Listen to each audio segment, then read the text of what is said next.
아픈 손자를 제 손으로 살려냈지만 며느리는 사람들 앞에서 저를 미신쟁이로 만들었습니다. 곁에 있던 아들마저 체면이 중요하다며 제 입을 막더군요. 그날 밤 수십 년을 참고 살았던 착한 시어머니는 제 안에서 죽었습니다. 이제 그들이 무시했던 이 늙은 어미가 어떤 사람인지 제대로 보여줄 시간입니다. 제가 서울 아들네 집에 처음 발을 디뎠을 때 현관문이 열리자마자 코를 찌르던 건 소독약 냄새였어요. 뭐랄까, 병원처럼 모든 게 반짝이고 깔끔했지만 사람 사는 온기는 느껴지지 않는 그런 냄새요. 제가 평생 살아온 강원도 집에서는 흙냄새, 묵은장 냄새, 마당과 약초밭에서 바람 타고 넘어오는 쌉쌀한 풀 내음이 뒤섞여 있었는데 말이죠. 제 손에는 낡은 청가방이 들려 있었어요. 보따리라고 하는 게 더 맞겠네요. 아들 녀석이 창피하다고 몇 번이나 버리라고 했지만 이게 제 평생의 흔적인 걸 어떡하겠어요. 가방을 내려놓으니 그 안에서 제 고향 강원도의 냄새가 희미하게 피어오르는 것 같았죠. 직접 말린 고사리랑 취나물, 그리고 서울에서는 구하기 힘들다는 귀한 산더덕, 또 아들이 좋아하는 메밀 부침 가루까지 전부 흙의 기운을 품은 것들이에요. 이걸 바리바리 싸들고 오면서 아들 녀석이랑 손주들이 얼마나 좋아할까 그런 생각만 했더랬죠. 그런데 면회에 수진이 표정을 보니 제 생각이 짧았던 모양이에요. 반가워하는 기색보다는 흙먼지 묻은 제 가방이 자기네 집 대리석 바닥을 더럽힐까봐 걱정하는 눈치였거든요. 얼른 가방을 구석으로 치우는데 마음 한쪽이 서늘해지더군요. 강원도 집은 지금쯤이면 뻐꾸기가 울고 저녁 노을이 산등성이를 붉게 물들이고 있을 텐데 이웃집 옥자 엄마는 저녁밥 하다가도 순자야, 밥 했냐? 하고 소리치며 담 너머로 반찬 그릇을 불쑥 내밀곤 했죠. 여긴 창밖을 봐도 똑같이 생긴 아파트 건물뿐이고 옆집에 누가 사는지도 알 수 없으니 꼭 섬에 갇힌 기분이었어요. 심장이 안 좋아서 병원 다니려고 올라온 건데 서울 생활 첫날부터 가슴이 답답해지기 시작한 건 아마 그런 이유였을 거예요. 제가 지낼 방은 집에서 가장 작은 방이었어요. 원래는 창고로 쓰던 공간이라더군요. 창문도 작고 햇볕도 잘 들지 않았죠. 그래도 아들네 집에 짐이 되는 것보다는 낫다 싶어 군소리 없이 지냈어요. 제 짐이라곤 옷 몇 가지와 약초 꾸러미가 전부였으니까요. 그 방에서 유일하게 제 마음을 붙일 곳은 제가 강원도에서 직접 가져온 작은 자소엽, 그러니까 차조기 화분이었어요. 베란다 구석에 몰래 내놓고 아침 저녁으로 들여다보는 게 유일한 낙이었죠. 푸른 잎사귀에서 올라오는 향을 맡고 있으면 잠시나마 고향 밭에 서 있는 것 같은 착각이 들었거든요. 아침에 눈을 뜨면 저는 늘 죄인처럼 살금살금 움직였어요.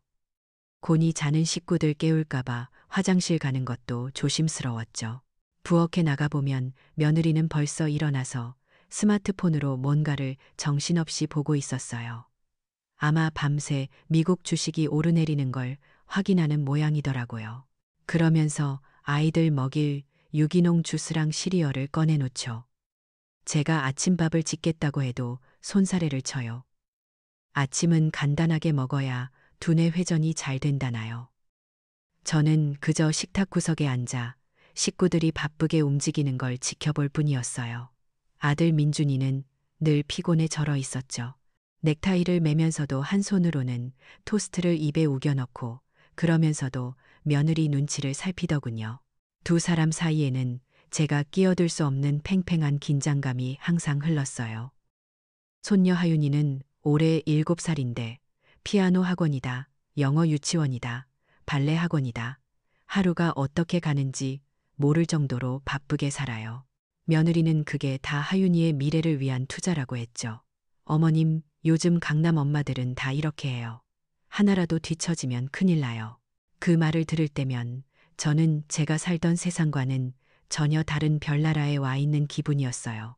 우리 때 아이들은 산으로 들로 뛰어다니며 흙 만지고 노는 게 일이었는데 말이에요. 가끔 강원도 친구 옥자한테 전화가 오면 저는 베란다 구석에 쪼그리고 앉아 작은 목소리로 통화를 했어요. 응, 옥자야, 나 잘 지내. 아들 내가 얼마나 잘해주는데. 집이 호텔 같아. 그렇게 말하면서도 목이 메어왔죠. 여긴 다 좋은데 사람이 사는 정이 좀 그립다야. 그 말을 차마 입 밖으로 내지는 못했어요. 아들 녀석 들을까봐 또 며느리가 싫은 소리 할까봐 겁이 났거든요. 이 집에는 보이지 않는 규칙들이 있었어요. 예를 들면 빨래는 꼭 건조기로 말려야 한다는 거요. 한 번은 날이 너무 좋아서 옥상에 빨래를 널었더니 며느리가 질색을 하더라고요. 아파트 전체의 미관을 해친다면서요. 햇볕에 바싹 마른 빨래에서 나는 그 좋은 냄새를 이 아이는 평생 모르고 살겠구나 싶어 안타까웠어요. 음식하는 것도 마찬가지였죠. 저는 평생 가족들을 위해 제 손으로 장을 담그고 음식을 만들었어요. 그런데 며느리는 제가 끓인 된장찌개가 너무 짜다고 하고 제가 무친 나물은 기름이 너무 많다고 했어요. 어머님, 요즘은 건강을 생각해서 저염식, 저유분으로 먹어야 해요. 그러면서 인터넷으로 주문한 샐러드와 닭가슴살을 식탁에 올렸죠. 손주들이 제가 만든 갈비찜을 제일 좋아하는데도 며느리는 한 달에 한 번 이상은 못하게 했어요. 아이들 건강에 안 좋다면서요. 제 평생의 지혜와 경험이 이 집에서는 아무 쓸모가 없는 것처럼 느껴졌어요. 민준이도 아내 말에 토를 달지 못했어요. 그저 제게 와서 어머니, 수진이도 다 가족 건강 생각해서 그러는 거니까 너무 서운하게 생각하지 마세요. 하고 어깨를 주무를 뿐이었죠. 저는 그런 아들을 보면 화가 나기보다는 안쓰러웠어요. 저 녀석도 서울이라는 정글에서 살아남으려고 얼마나 애쓰고 있을까 싶어서요. 아내와 어머니 사이에서 얼마나 힘들까. 그래서 저는 그냥 입을 닫아버렸어요. 그게 아들을 위하는 길이라고 생각했죠. 하지만 침묵이 길어질수록 가슴속에 응어리가 쌓이기 시작했어요. 그걸 사람들은 화병이라고 부르더군요. 처음에는 그저 답답한 정도였는데 언제부턴가 정말로 가슴에 돌덩이가 하나 앉은 것처럼 묵직하고 숨이 턱턱 막히기 시작했어요. 하루는 민준이가 야근 때문에 지쳐 보이길래 제가 고향에서 가져온 환기를 정성껏 다려서 줬어요. 피로 해소에는 이만한 게 없거든요. 그런데 며느리가 그걸 보더니 제가 보는 앞에서 찻잔을 싱크대에 쏟아버리더군요. 그러고는 영양제 한 통을 꺼내 아들 손에 쥐어줬어요. 어머님, 요즘 세상에 누가 그런 걸 마셔요. 이거 하나리면 충분해요. 그 순간 제 안에서 무언가가 툭 하고 끊어지는 소리가 들렸어요. 제 정성이, 제 마음이 눈앞에서 버려지는 걸 보니 눈물이 핑 돌더군요. 하지만 저는 아무 말도 하지 않았어요.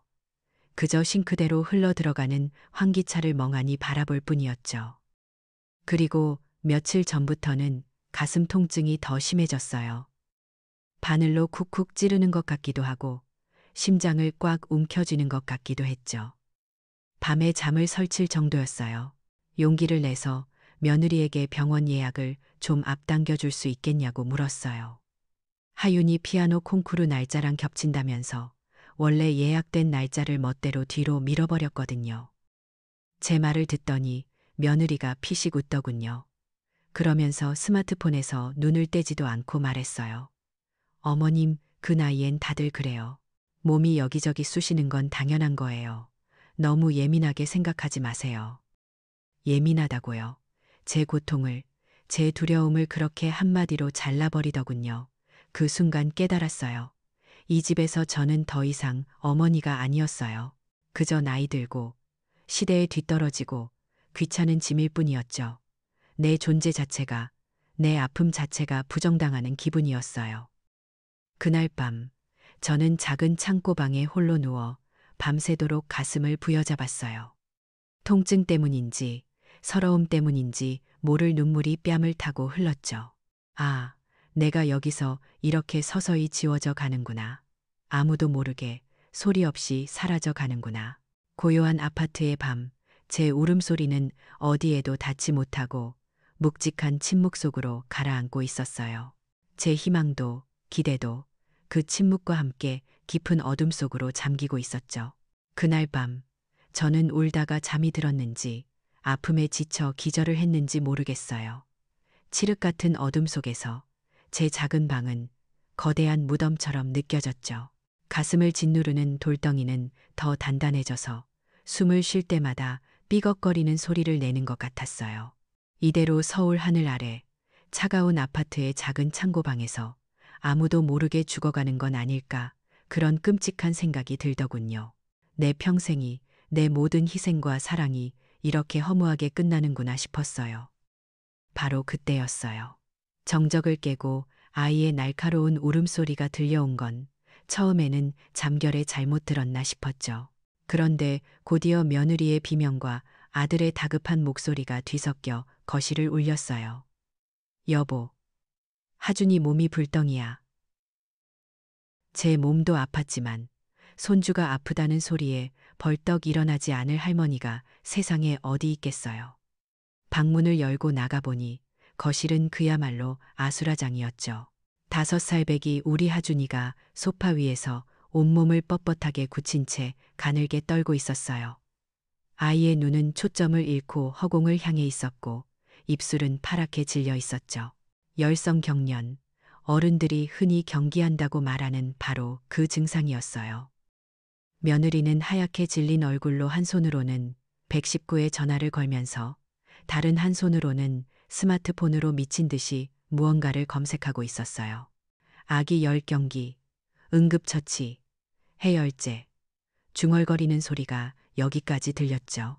아들 녀석은 안절부절 못하며 찬물에 수건을 적셨다가 다시 냉동실 문을 열었다가 우왕좌왕하고 있었고요. 그 똑똑하고 잘난 아들 녀석이 제 새끼가 아픈 앞에서는 아무것도 할 줄 모르는 무력한 아비일 뿐이더군요. 그들의 허둥대는 모습을 보는 순간 제 가슴을 짓누르던 통증도 서러움도 거짓말처럼 사라졌어요. 대신 정신이 번쩍 들었죠. 지난 수십 년간 동네 아이들이 아플 때마다 맨발로 달려가 등을 쓸어주고 약초를 다려 먹였던 제 몸의 기억이 깨어나는 것 같았어요. 저는 곧장 아이에게 다가갔어요. 아이의 뜨거운 몸을 만지는데 제 눈에 무언가 이상한 게 보였어요. 그냥 열꽃이라고 하기에는 모양이 다른 작고 붉은 반점들이 배와 등 언저리에 희미하게 피어오르고 있었죠. 단순한 고열이 아니었어요. 무언가 잘못 먹었거나 몸에 맞지 않는 것에 닿았을 때 나타나는 급성 두드러기, 즉 알레르기 반응이었어요. 강원도, 우리 동네에서는 온나무에 스치거나 독버섯을 잘못 먹은 아이들에게서 가끔 볼 수 있는 증상이었죠. 그런데 바로 그때 며느리가 약통에서 해열제를 꺼내 아이의 입에 억지로 넣으려고 하는 게 아니겠어요. 그걸 보는 순간 등골이 서늘해졌어요. 안 된다. 그거 먹이면 큰일 나. 저도 모르게 고함을 질렀어요. 제 목소리가 얼마나 컸는지 아들 녀석과 며느리가 동시에 저를 돌아보더군요. 지금 이게 그냥 열로보지냐? 애 몸에 난 것 좀 보거라. 이건 몸에서 독을 밀어내려고 열이 나는 거다. 함부로 열을 내렸다가는 독이 속에 갇혀서 더 큰일이 나. 제 말은 그들에게 닿지 않았어요. 며느리의 눈에는 저를 향한 불신과 경멸만이 가득했죠. 어머님, 지금 의사 노릇하실 때가 아니에요. 더 이상 망설일 시간이 없었어요. 저는 곧장 베란다로 달려갔어요. 제 유일한 안식처이자 고향의 한 조각이었던 작은 차조기 화분. 저는 망설임 없이 화분에서 가장 실한 잎들을 한 움큼 뜯어냈어요. 그리고 부엌으로 달려가 절구에 넣고 미친 듯이 찢기 시작했죠. 쿵, 쿵, 쿵. 절구꽁이가 부딪힐 때마다 지푸른 즙이 배어나오며 특유의 향이 퍼져나갔어요. 그 향은 단순한 풀냄새가 아니었어요. 제 어머니의 어머니, 그 어머니의 어머니로부터 내려온 지혜의 냄새였고 땅의 생명력이凝축된 힘의 냄새였죠. 저는 깨끗한 가재 손수건에 찌은 잎을 싸서 즙을 짜냈어요.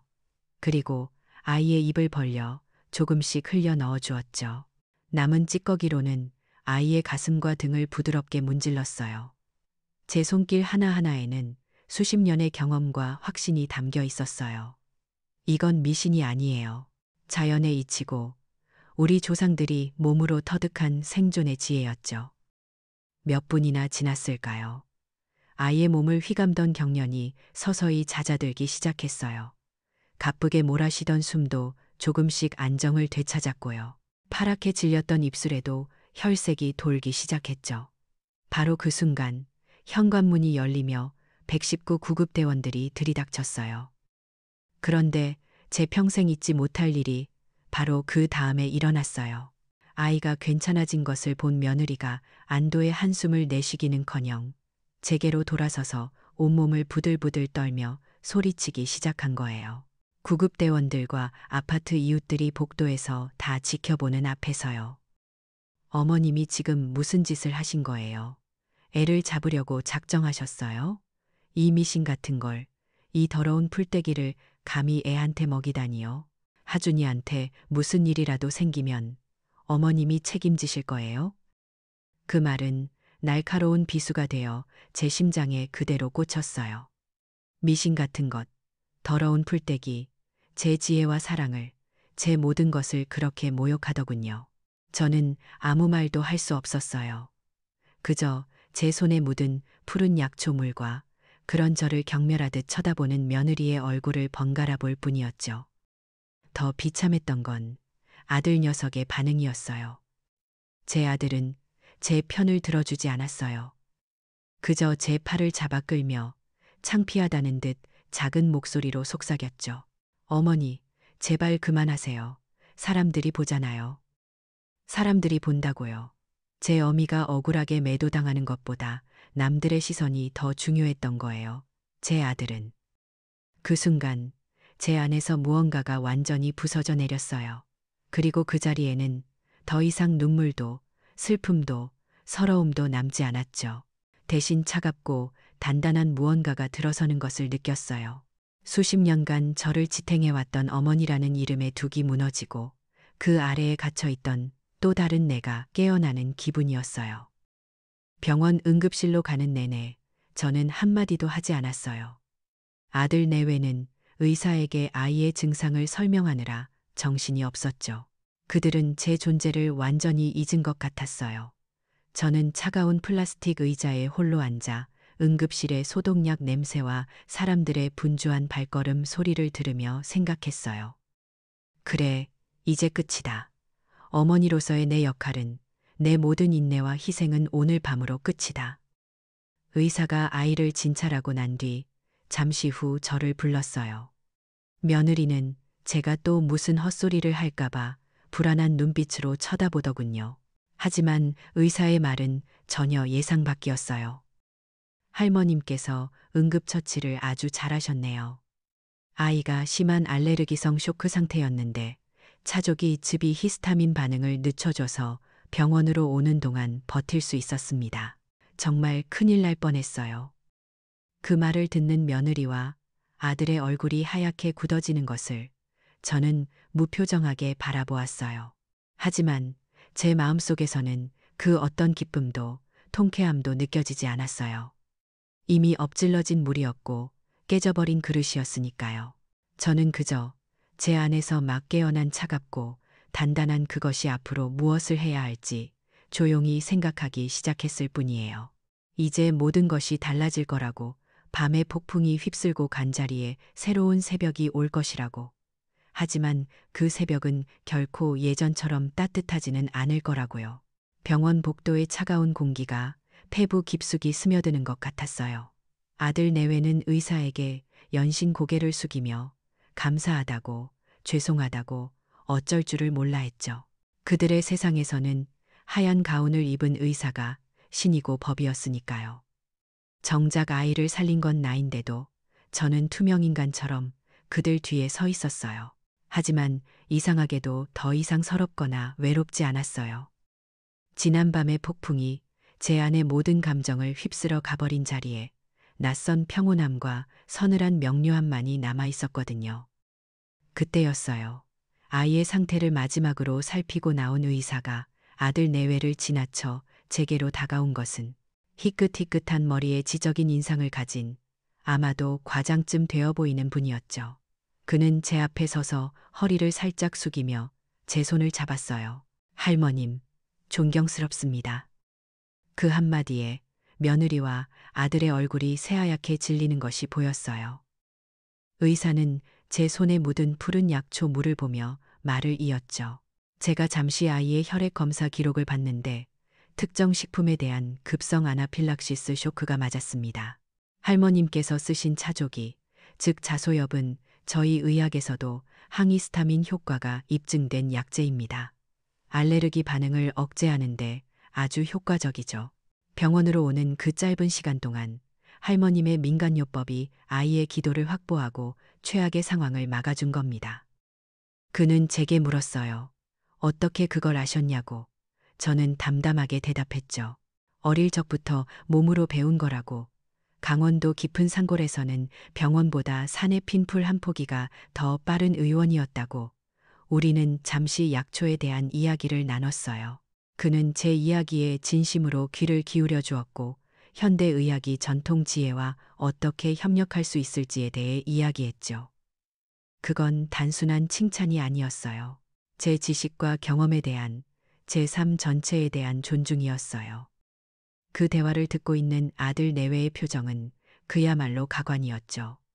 자신들이 미신이라고, 더러운 풀떼기라고 경멸했던 지혜가 자신들이 신처럼 떠받드는 의사의 입을 통해 과학적으로 증명되는 순간을 목격하고 있었으니까요. 그들의 세계가 무너져 내리는 소리가 들리는 듯했어요. 집으로 돌아오는 차 안은 숨막히는 침묵만이 흘렀어요. 며느리는 운전 내내 입술을 깨물고 있었고 아들은 백미러로 연신 제 눈치를 살폈죠. 저는 그저 창밖을 내다보며 어둠이 걷히고 있는 서울의 새벽 풍경을 바라볼 뿐이었어요. 아파트에 도착하자마자 저는 제 방으로 들어와 문을 닫았어요. 더 이상 그들의 불편한 사과나 어색한 변명을 듣고 싶지 않았거든요. 그날 아침, 저는 평소보다 일찍 일어났어요.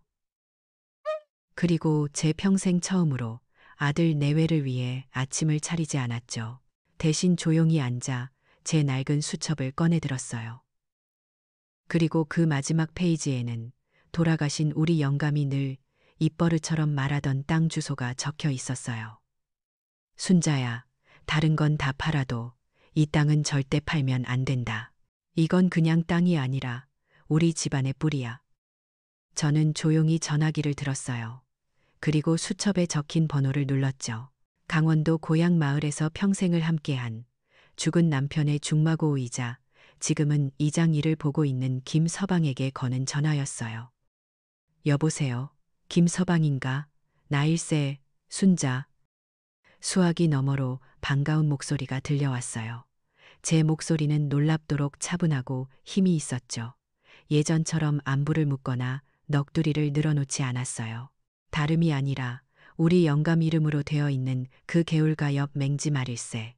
그거 요즘 군청에서 뭐 새로 나온 개발 계획 같은 거 없나 좀 알아봐 주게. 서류 같은 게 있으면 사진 찍어서 휴대폰으로 좀 보내주고. 제 말에 김서방은 조금 놀란 눈치였지만 이내 알겠다며 걱정 말라고 하더군요. 전화를 끊고 나니 가슴을 짓누르던 돌덩이가 조금은 가벼워진 기분이었어요. 저는 잊고 있었던 거예요. 제게도 돌아갈 뿌리가 있다는 것을, 그리고 그 뿌리에는 아직 힘이 남아 있다는 것을요. 그날 오후 저는 외출 준비를 했어요. 며느리가 어디 가시냐고 조심스럽게 물었지만 저는 그저 바람 좀 쐬고 오겠다고만 짧게 대답했죠. 제가 찾아간 곳은 인사동의 한 찻집이었어요. 서울에 살고 있는 저와 나이가 비슷한 오랜 친구 옥자를 만나기 위해서였죠. 옥자는 저처럼 자식들 뒷바라지하느라 평생을 바친 친구예요. 어머, 순자야, 이게 얼마만이야. 그런데 얼굴이 왜 이렇게 반쪽이 됐어? 옥자를 만나자 그동안 억눌렀던 감정이 조금은 풀리는 것 같았어요. 저는 지난밤에 있었던 일을 털어놓았죠. 제 이야기를 듣던 옥자는 제 손을 잡고 함께 분노해 주었어요. 세상에 그런 배은망덕한 것들이 있나. 지 새끼 살려놓은 은인한테 그런 막말을 해. 그러면서 옥자도 자기 며느리 흉을 한참이나 늘어놓았죠. 제사상에 올릴 밤을 깐깐하게 안 깎는다고 타박을 줬다는 둥, 자기 아들한테만 비싼 영양제를 사다 바친다는 둥. 옥자의 이야기를 들으며 저는 깨달았어요. 이건 나 혼자만의 문제가 아니구나. 우리 세대 전체가 겪고 있는 아픔이구나. 자식들을 위해 모든 걸 희생했지만 결국 낮고 쓸모없는 존재로 취급받는 우리 어머니들의 슬픈 자화상이었죠. 옥자와 저는 한참 동안 서로를 위로하며 눈시울을 붉혔어요. 그리고 찻집을 나서며 옥자가 제 손을 꼭 잡고 말했죠. 순자야, 우리도 이제 우리 자신을 위해 살아야 해. 더 이상 희생만 하고 살 순 없어. 그 말이 제 마음에 비수처럼 와서 밝혔어요. 그래, 맞아. 더 이상은 안 돼. 집으로 돌아오는 버스 창가에 기대어 저는 조용히 결심을 굳혔어요. 다음 날 오후 약속이나 한 듯 김서방에게서 전화가 왔고 거의 동시에 모르는 번호로도 전화가 걸려왔어요. 김서방의 목소리는 흥분에 차 있었죠. 형수님, 이거 완전 대박 났수다. 그 땅이 이번에 새로 들어서는 강원도 최대 규모 생태 휴양 리조트 부지에 딱 포함됐지 뭡니까? 보상금만 해도 어마어마할 거라는데요. 그리고 다른 전화는 돌아가신 남편의 사업 파트너였던 이 사장에게서 온 것이었어요. 제가 서울에 와 있다는 소식을 어떻게 들었는지 꼭 한번 배워야겠다면서요. 저는 그날 저녁 아들 내외에게 말했어요. 내일 저녁에 손님이 오실 거다. 귀한 분이니 너희도 일찍 들어와서 인사 여쭙도록 해라. 제 목소리는 더 이상 부탁이나 양해를 구하는 톤이 아니었어요. 그건 통보였고 명령이었죠. 다음 날 저녁 약속된 시간에 맞춰 아파트 현관 벨이 울렸어요. 문이 열리자 고급 양복을 차려입은 중년 신사가 환한 미소와 함께 들어섰죠. 바로 이 사장이었어요. 그는 저를 보자마자 깍듯하게 허리를 굽혀 인사를 했어요. 형수님, 오랜만에 뵙습니다. 더 건강해지신 것 같습니다. 그리고 제 뒤에 어색하게 서 있는 아들 내외를 보더니 아들에게 손을 내밀며 말했죠. 자네가 민준이군. 아버지를 쏙 빼닮았어. 내가 자네 아버지 덕에 오늘날 이렇게 먹고 살고 있다네. 이 사장은 남편이 살아있을 때부터 우리 집안의 은인과도 같은 사람이었어요. 남편의 사업이 어려울 때 끝까지 의리를 지키며 곁을 지켜주었고 남편이 세상을 떠난 뒤에도 명절마다 잊지 않고 선물을 보내오곤 했죠. 우리는 식탁에 앉아 이 사장이 가져온 귀한 차를 마시며 옛날 이야기를 나눴어요. 남편의 정직함과 성실함에 대해, 두 사람의 뜨거웠던 우정에 대해 아들 내외는 그 대화에 끼어들지 못하고 마치 손님처럼 어색하게 앉아만 있었죠. 저는 그 순간 제 힘이 단지 돈에서만 나오는 것이 아님을 깨달았어요. 그것은 수십 년간 쌓아온 신뢰와 관계, 그리고 존중에서 나오는 것이었어요. 한참 동안 회포를 푼 뒤 이 사장이 조심스럽게 본론을 꺼냈어요. 형수님, 실은 제가 강원도에 대규모 리조트 사업을 하나 구상하고 있습니다. 그런데 형수님께서 가지고 계신 그 땅이 저희 프로젝트의 핵심 부지가 될 것 같습니다. 그의 말이 끝나자마자 제 옆에 앉아 있던 아들 내외의 눈이 휘둥그레지는 것을 똑똑히 보았어요. 제가 그 땅의 주인이라는 사실조차 모르고 있었을 테니까요. 저는 찻잔을 내려놓고 아주 평온한 목소리로 대답했어요. 그래요, 이 사장. 마침 나도 그 땅을 어떻게 해야 하나 생각하고 있던 참이었는데. 그 순간 거실의 모든 권력은 제게로 넘어왔어요. 저는 더 이상 무시당하고 아파하던 늙은 어머니가 아니었어요. 제 삶에, 제 유산의 주인이 되어 새로운 새벽을 맞이하고 있었죠. 이 사장이 돌아간 뒤 집안의 공기는 납처럼 무겁게 가라앉았어요. 아들 내외는 마치 약속이나 한 듯 말이 없어졌죠. 그들의 얼굴에는 충격, 불신, 그리고 희미한 탐욕이 뒤섞여 있었어요. 저를 대하는 태도도 하룻밤 사이에 바뀌었더군요. 며느리는 제 눈치를 살피며 반찬을 제 앞에 놓아주었고 아들은 뜬금없이 어깨를 주무르며 제 건강을 걱정했죠. 하지만 그들의 행동 가라와 진심 어린 존중이나 반성의 기미를 찾아볼 수 없었어요. 그저 갑자기 거인이 되어버린 제 앞에서 어쩔 줄 몰라 하는 작은 사람들처럼 보일 뿐이었죠. 저는 그들의 어색한 친절에 응해주지 않았어요. 그저 묵묵히 밥을 먹고 조용히 제 방으로 들어왔죠. 제 마음은 이미 이 좁은 아파트를 떠나 더 큰 그림을 그리고 있었으니까요. 제게 필요한 것은 그들의 뒤늦은 후회가 아니라 제 삶의 주도권을 완전히 되찾기 위한 구체적인 계획이었어요. 며칠 뒤 저는 이 사장과 다시 만났어요. 이번에는 아들네 집이 아니라 그의 사무실에서였죠. 높은 빌딩 꼭대기에 위치한 널찍한 사무실의 통유리창 너머로 서울 시내가 한눈에 들어왔어요. 이 사장은 제게 가장 좋은 차시프로 우린 차를 대접하며 사업 이야기 대신 또다시 죽은 남편 이야기를 꺼냈어요. 회장님께서는 늘 사람이 재산이라고 말씀하셨죠.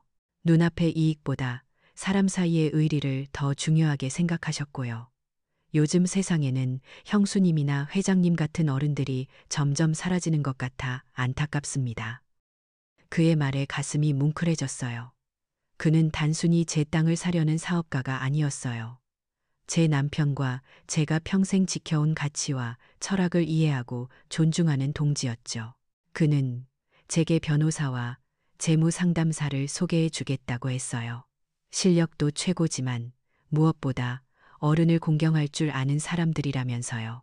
제 싸움이 외롭지 않을 거라는 확신이 들기 시작했어요. 저는 혼자가 아니었어요. 제 주변에는 보이지 않는 뿌리처럼 저를 지지해주는 굳건한 인연들이 있었던 거예요. 그 주 주말, 저는 아들 내외에게 통보했어요. 나 내일 강원도 좀 다녀와야겠다. 며느리가 자기가 모시고 가겠다고 나섰지만 저는 고개를 저었죠. 아니다. 혼자 다녀올 수 있다. 다음 날 새벽, 저는 혼자 기차에 몸을 실었어요. 차창 밖으로 익숙한 풍경들이 스쳐 지나갈 때마다 수십 년의 세월이 파노라마처럼 제 눈앞을 흘러갔죠.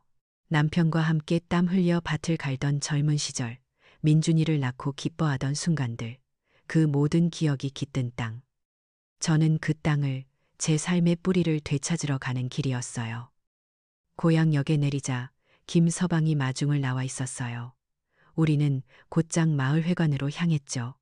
그곳에는 제 오랜 친구들과 동네 어르신들이 저를 기다리고 있었어요. 제가 온다는 소식을 듣고 다들 일을 제쳐두고 모이신 거였죠. 우리는 함께 춘천 닭갈비를 볶고 초당 순두부찌개를 끓여 점심을 먹었어요. 시끄럽고 정겨운 분위기 속에서 저는 비로소 숨통이 트이는 것 같았어요. 서울의 그 갑갑한 아파트에서는 결코 느낄 수 없었던 사람 사는 온기였죠. 식사를 하며 저는 리조트 개발건에 대해 물었어요. 어르신들은 기대 반, 걱정 반이셨죠. 외지 사람들이 들어와서 동네 시끄러워지는 건 아닌지 몰라. 그래도 젊은 사람들, 일자리가 생기면 좋은 거지. 저는 그들의 이야기를 들으며 이 사업이 단지 제 개인의 부를 위한 것이 되어서는 안 된다는 생각을 했어요. 이 땅을 지켜온 사람들에게도 도움이 되어야 마땅했죠. 동네 어르신들은 제게 힘을 실어주셨어요. 순자 자네가 똑 부러지게 협상해서 우리 동네 사람들도 손해보지 않게 해줘야 하네. 제 개인의 복수는 어느새 우리 공동체의 희망이 되어가고 있었어요. 점심 식사 후 저는 동네에서 가장 오래된 한약방을 찾아갔어요. 그곳에는 제 어린 시절 친구이자 대를 이어 한약방을 지키고 있는 박 영감이 있었죠.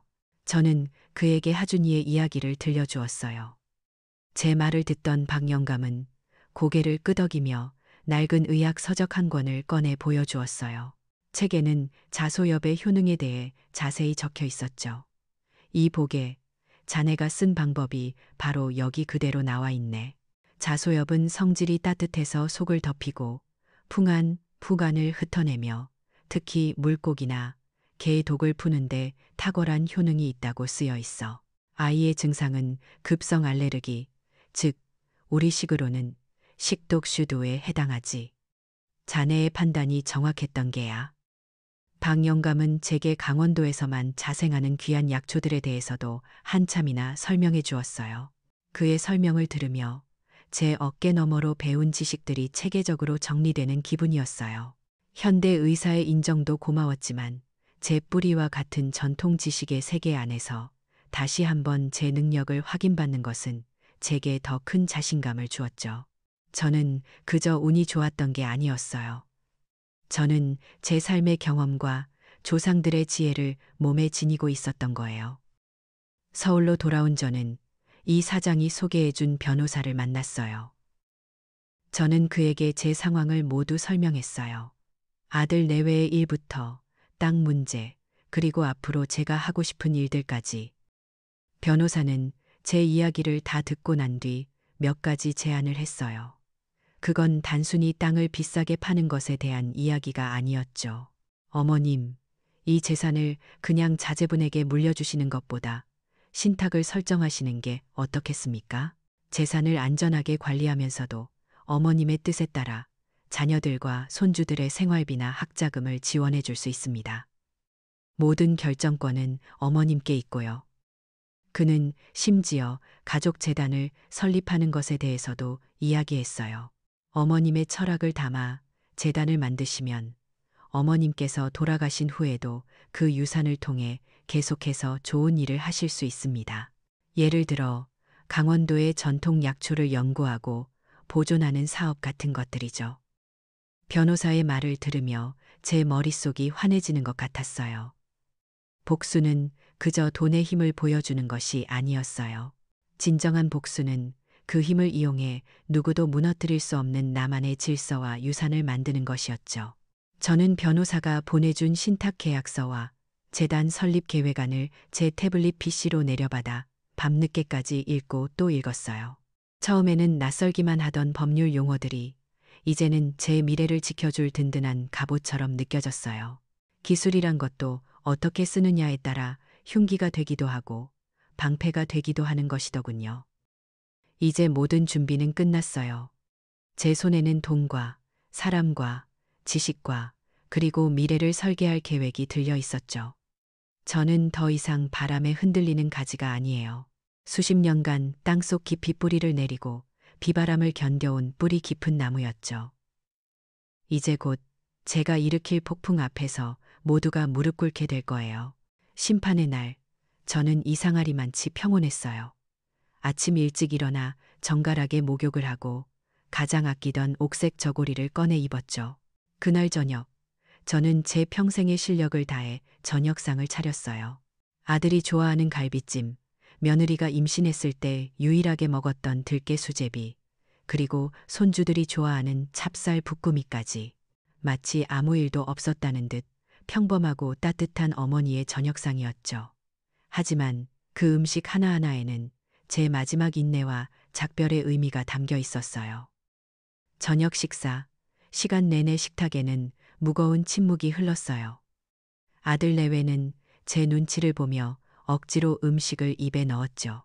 아마 제가 차린 이 마지막 만찬이 무슨 의미인지 짐승 같은 본능으로 느끼고 있었을 거예요. 그들은 이 시간이 빨리 지나가기만을 바라는 것 같았어요. 식사가 끝나고 며느리가 과일을 내왔어요. 저는 과일에는 손도 대지 않고 조용히 입을 열었죠. 제 목소리는 분노도 슬픔도 실려 있지 않은 그저 마른 나무십처럼 바싹 마른 소리였어요. 민준아, 요즘 내 사업은 어떠냐? 많이 힘들어 보이더구나. 아들은 제 질문에 화들짝 놀라더군요. 제가 자기 사업에 대해 물은 것이 처음이었으니까요. 그는 한참을 우물쭈물하더니 결국 자금 사정이 좋지 않아 대출을 더 알아보고 있다는 사실을 털어놓았어요. 저는 고개를 끄덕이고는 이번에는 며느리를 보았죠. 아가, 하윤이 하준이 국제학교 학비가 만만치 않지. 네가 원하는 만큼 아이들 뒷바라지 해주려면 지금 버는 걸로는 부족할 텐데. 며느리의 얼굴이 불그락푸르락해졌어요. 자신의 명품 가방과 화려한 생활 뒤에 숨겨진 경제적 불안감을 제가 정확히 꿰뚫어 본 것이죠. 그녀는 친구들 사이에서 체면을 유지하기 위해 얼마나 발버둥 치고 있는지 저는 다 알고 있었어요. 그들이 자신들의 불안과 결핍을 제 앞에서 모두 드러냈을 때 저는 조용히 자리에서 일어났어요. 그리고 제 방에서 두툼한 서류철 하나를 가져와 식탁 위에 올려놓았죠. 쿵 하는 소리가 그날따라 유난히 크게 울리는 것 같았어요. 이게 뭔데요, 어머니? 아들이 불안한 목소리로 물었죠. 저는 서류철을 열어 그들의 앞으로 밀어주었어요. 그 안에는 강원도 땅의 등기부등본, 토지 이용 계획 확인서, 그리고 이 사장의 리조트 개발 사업 계획서와 투자 의향서가 들어 있었어요. 너희들이 가치 없다고 말했던 너희 아버지가 내게 남겨준 유산이다. 며느리는 믿을 수 없다는 듯 서류를 뒤적이기 시작했어요. 그녀의 눈이 사업 계획서에 적힌 한 숫자 위에서 멈췄죠. 총 사업비 0억 원, 부지 매입 예상가 300억 원.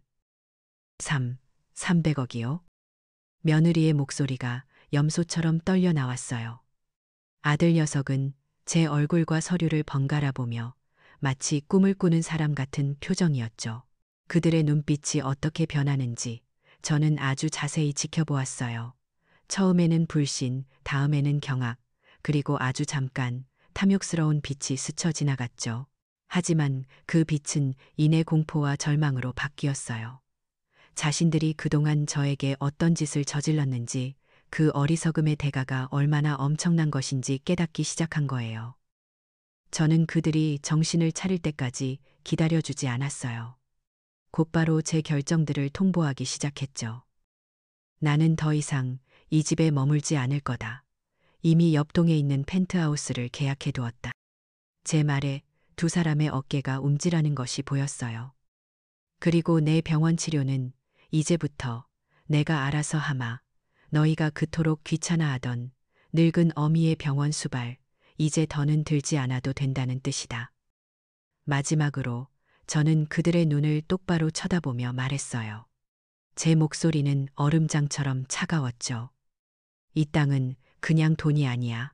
너희 할아버지의 피와 땀이 서려 있고 너희 아버지의 마지막 유언이 담겨 있는 우리 집안의 역사 그 자체다. 그런데 너희는 이걸 그저 귀찮고 가치 없는 것으로 여겼지. 너희는 돈의 가치는 알아도 진짜 소중한 것의 가치는 모르는구나. 제 말 한마디 한마디가 비수가 되어 그들의 가슴에 밝히는 것 같았어요. 며느리는 고개를 숙인 채 어깨를 떨었고 아들은 죄인처럼 고개를 들지 못했죠.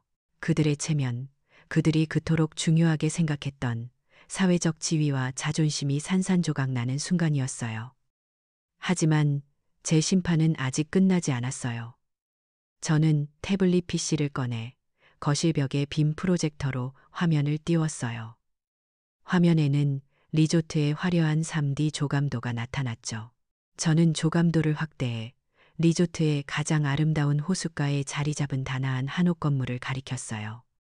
그리고 이건 계약 조건에 포함된 사항이다. 아들 내외는 영문을 모르겠다는 듯 화면을 쳐다보았죠. 저는 건물의 이름을 확대해서 보여주었어요. 소양강 전통 약초 치유센터. 이 사장이 내게 제안하더구나. 리조트 안에 강원도의 전통 약초와 민간요법을 연구하고 체험할 수 있는 공간을 만들고 싶다고. 그리고 나에게 그곳의 명예 고문직을 맡아달라고 하더군. 저는 말을 이었어요.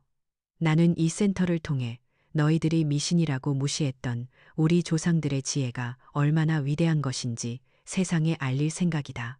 이 센터는 강원도 지역의 약초 농가들과 협력해서 운영될 것이고 그 수익금의 일부는 불우한 노인들의 의료비 지원에 사용될 것이다.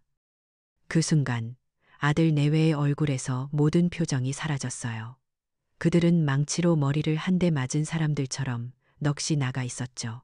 그들은 돈의 액수에는 충격을 받았지만 제가 가진 비전의 크기 앞에서는 아예 할 말을 잃어버린 거예요. 그들은 고작 아파트 평수나 자동차, 명품 가방 같은 것들로 자신들의 가치를 증명하려 애쓰며 살아왔겠죠. 하지만 저는 제 뿌리와 제 지혜를 통해 돈으로는 살 수 없는 가치와 명예를 만들어내고 있었어요. 그들의 세계는 완전히 붕괴되었어요. 그들이 믿었던 모든 것, 그들이 추구했던 모든 것이 제 앞에서 너무나 하찮고 초라해 보였으니까요. 저는 조용히 자리에서 일어났어요. 더 이상 그들에게 할 말은 없었어요. 내일 아침 이 집에서 나가겠다. 내 짐은 사람을 보낼 테니 그때 챙겨서 보내주거라. 저는 뒤도 돌아보지 않고 제 방으로 향했어요. 등 뒤로 아들의 절박한 목소리가 들려오는 것 같았지만 저는 걸음을 멈추지 않았죠. 심판은 끝났어요. 이제 남은 것은 폐허가 된 그들의 자존심 위에서 저만의 새로운 왕국을 건설하는 일뿐이었죠. 그날 이후 저는 아들의 집을 나왔어요. 제가 새로 자리 잡은 곳은 바로 옆 동의 가장 높은 층에 있는 펜트하우스였죠. 통유리창 너머로 제가 떠나온 아들네 집이 장난감처럼 작게 보였어요. 하지만 제게 가장 소중한 공간은 화려한 거실이 아니라 햇볕이 가장 잘 드는 넓은 베란다였어요. 저는 그곳에 작은 밭을 만들었죠. 강원도에서 직접 가져온 흙으로 채우고 온갖 귀한 약초 씨앗을 심었어요. 차조기는 물론이고 당귀, 천궁, 황기까지. 그곳은 저만의 작은 강원도이자 제 새로운 삶의 시작을 알리는 생명의 공간이었어요. 일주일쯤 지났을까요? 아들 내외가 처음으로 저를 찾아왔어요. 초인종이 울리고 문을 열어주자 두 사람은 잔뜩 주눅이 든 채 고개를 숙이고 서 있었죠. 그들의 손에는 비싼 과일 바구니와 건강식품 세트가 들려 있었지만 저는 그것들을 받지 않았어요. 대신 조용히 안으로 들어오라고만 했죠. 우리는 낯선 침묵 속에서 차를 마셨어요. 한참 만에 입을 연 것은 며느리였어요. 늘 꼿꼿하던 그녀의 어깨는 축 늘어져 있었고 목소리는 물에 젖은 솜처럼 무거웠죠. 어머님, 죄송합니다. 그 사과는 결코 쉽지 않았을 거예요. 수십 년간 쌓아온 그녀의 자존심을 모두 내려놓아야 했을 테니까요. 그녀는 눈물을 뚝뚝 흘리며 자신의 어리석음과 무지함에 대해 제게 주었던 상처에 대해 오랫동안 이야기했어요. 아들 녀석도 마찬가지였죠. 그는 제 앞에 무릎을 꿇고 불효자식을 용서해달라며 아이처럼 흐느꼈어요.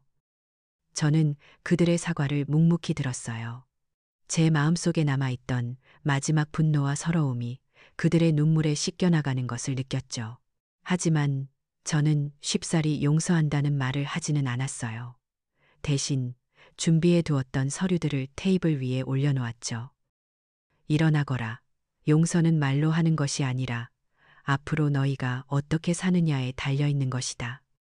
그것은 제가 변호사와 함께 만든 김순자 가족 신탁 및 문화유산 재단에 관한 서류였어요.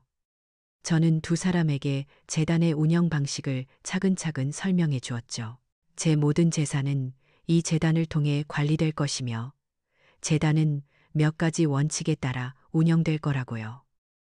첫째, 손주들의 교육비와 아들의 사업 자금은 예전처럼 지원될 것이다. 단, 여기에는 조건이 붙는다. 매달 마지막 주말은 가족의 날로 정하고 모두가 모여 한국의 전통 문화를 배우고 체험하는 시간을 가져야 한다. 김치를 담그든 장을 담그든 함께 역사를 공부하든 그 시간을 통해 우리 가족의 뿌리를 잊지 않겠다는 약속의 증거를 보여야 한다. 둘째, 소양강 전통 약초 치유센터의 건립과 운영은 우리 가족의 최우선 과업이 될 것이다. 이것은 단순히 돈을 버는 사업이 아니라 우리 조상들의 지혜를 다음 세대에 전하는 신성한 의무다. 그리고 마지막으로 저는 며느리를 똑바로 쳐다보며 말했어요. 아가, 내게는 특별히 맡기고 싶은 일이 있다. 며느리는 고개를 들지 못했죠.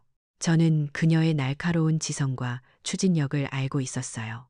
그동안 그 재능이 고작 명품 가방을 사고 친구들과 허영을 다투는 데 쓰이는 것이 안타까웠죠. 치유센터 건립 프로젝트의 기획과 운영을 내게 맡기고 싶구나.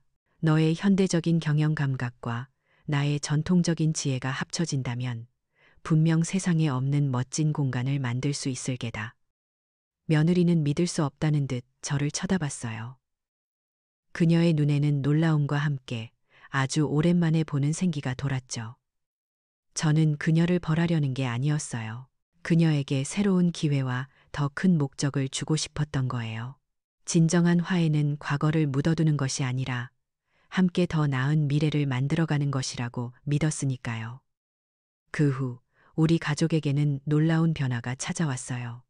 얼마 뒤 강원도 지역 신문사에서 치유센터 건립에 대한 제 인터뷰 기사를 크게 실어주었죠. 기사에는 제 사진과 함께 전통의 지혜, 현대를 만나 세계로 뻗어가다라는 제목이 붙어 있었어요. 아들은 그 신문을 액자에 넣어 자기 회사 책상 위에 올려두었대요. 그리고 동료들에게 자랑했답니다. 우리 어머니가 바로 이런 분이라고요. 가족의 날은 우리 집의 새로운 전통이 되었어요. 처음에는 어색해하던 며느리가 이제는 누구보다 적극적으로 김치 담그는 법을 배우고 있었죠. 적하고입니다.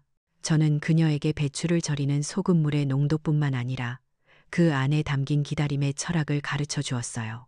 아들은 손주들을 무릎에 앉히고 제가 들려준 우리 집안의 역사 이야기를 옛날 이야기처럼 재미있게 풀어주었죠.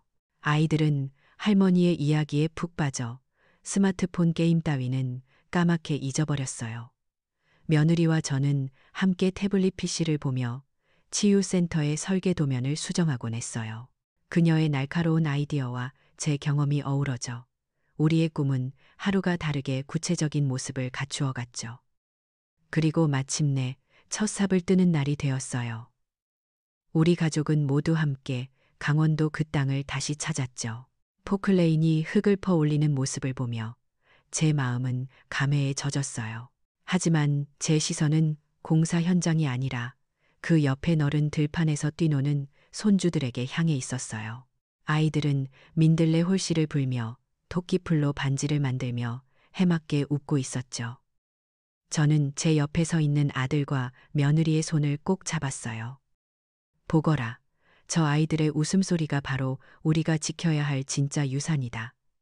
돈이나 건물은 언젠가 사라지기 마련이지. 하지만 우리가 함께 만든 이야기와 우리가 지켜낸 가치들은 저 아이들의 가슴 속에 남아 영원히 살아 숨쉴 게다. 아들 내외는 말없이 고개를 끄덕였어요. 그들의 눈에는 더 이상 욕심이나 두려움이 아닌 따뜻한 존경과 사랑이 담겨 있었죠. 제 가슴을 무겁게 짓누르던 화병의 돌덩이는 어느새 사라지고 없었어요. 그 자리에는 고향 땅의 흙냄새처럼 푸근하고 봄날의 햇살처럼 따스한 평화가 가득 차 있었죠. 저는 비로소 깨달았어요. 진정한 승리는 누군가를 무너뜨리는 것이 아니라 모두를 일으켜 세워 함께 미래로 나아가는 것이라는 것을요. 저 멀리 소양강이 은빛으로 반짝이고 있었어요. 마치 우리의 내일을 축복하는 것처럼요. 결국 어머니의 가장 큰 복수는 자식들을 무너뜨린 게 아니라 그들의 무너진 자존심 위에 더 큰 가치를 세워준 것이었죠. 진정한 가족이란 결국 피로만 맺어지는 게 아니라 서로를 존중하고 이해하려는 마음으로 함께 만들어가는 것이니까요. 가장 지혜로운 승리는 파괴가 아닌 건설에 있는 법이에요.